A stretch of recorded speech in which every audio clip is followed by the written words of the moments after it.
now to the Republican Congressman Ken Buck. He voted to oust McCarthy.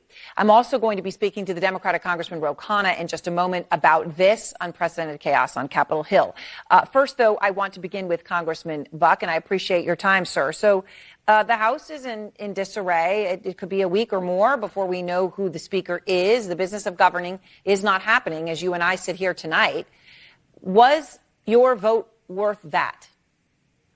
Erin, let's make something clear. When we got the schedule in January as to the weeks that we would be in session, we were out this week and next week in our districts doing district work. So to say it's in disarray would have been in disarray if Kevin McCarthy was still Speaker and we were still in our districts. We were not supposed to be convening this week or next week. The reason we were convening, or we are convening, is the fact that we have not passed the appropriations bills. We didn't start working on those in May or June or July, and we didn't take any time in August to come back and work on those appropriations bills. And the reason is very simple. This leadership team wanted to make sure that they jammed us as best they could by not passing appropriations bills and trying to pass a continuing resolution and then an omnibus, one large bill at the end of the year. 27 years in a row, the House has not passed its appropriations bills. This year, we have not passed a budget yet. The chaos and the disarray existed long before Speaker McCarthy lost the vote. Well, there are many who would agree with you in that characterization. But just to be clear, it does seem a bit rich to say that because you would have been in recess anyway, it doesn't matter that there's no Speaker of the House of Representatives. I'm not saying that. You're saying that we're not getting the work done in D.C., and we weren't supposed to be in D.C. this week or next week. And so I'm not disagreeing with you that we should get a Speaker. We should move quickly. We should get someone who everybody has confidence in and will take spending seriously.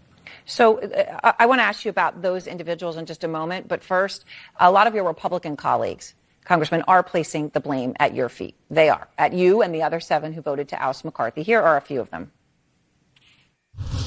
You got 8 people over there that say they stand on principle and policy, and it's really all about, self-promotion. I think there needs to be a reckoning within the conference. There needs to be accountability for the 8 individuals who selfishly upended our House majority and put their own interests above the country. You had in this case eight so-called Republicans that got together with 208 Democrats against the will of the remaining 210 Republican majority and forced this to happen. They handed over the reins. They got schooled and used. Congressman, those are your peers. They say you're engaging in self-promotion, that you're selfish, you put your own interests ahead of the country. You got schooled and used. What do you say to your own peers? Well, first of all, I'm not going to engage in that kind of name-calling or accusation. I will say this. We have not passed a budget this year, and that's disgraceful. The very people who are blaming the 8 who voted against Kevin McCarthy are the same people who have held up this process so that we don't get to the point where we pass a budget, pass appropriations bills, and deal with the huge spending. At the end of President Biden's first term in office, we will have $36 trillion of debt. The American people know that's unsustainable. I understand that the people who work and live in the swamp are very upset that the structure that has been set up with special interest groups has been upended. And for them, I hope they relax a little bit. But I am not going to step back from the position I took because the American people are squarely on our side in this issue. I did promise to ask you about who you would support, and I just want to be clear. Would you support either Steve Scalise or Jim Jordan, and is there anyone else you'd support? I want to make sure that we get a Speaker. I am not going to support somebody at this point. I think that my support would be not positive for anybody. So I think the best thing I could do is just look and listen and make a decision later. Well, that is very self-aware. But let me ask you one other thing quickly. Will you support somebody who is going to say, I'm not going to allow one person, this whole issue with McCarthy, right, that one person could bring a motion to table and end up with the ouster of him as Speaker?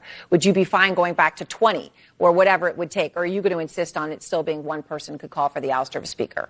So for 180 years, it was one person who could call for the ouster of a Speaker. Nancy Pelosi changed that number. Kevin McCarthy agreed to 5. I think 5 is reasonable. I think 1 is reasonable. I think we need to focus on spending and not on the rules. The American people don't send us here to work on insider ball like the rules. They send us here to make sure that we deal responsibly with the issues that we have in front of us. Yes, although, of course, as we have all just seen, sometimes the rules impact all of us in this country. Thank you very much, Congressman Buck. I appreciate your time tonight. And I now want to go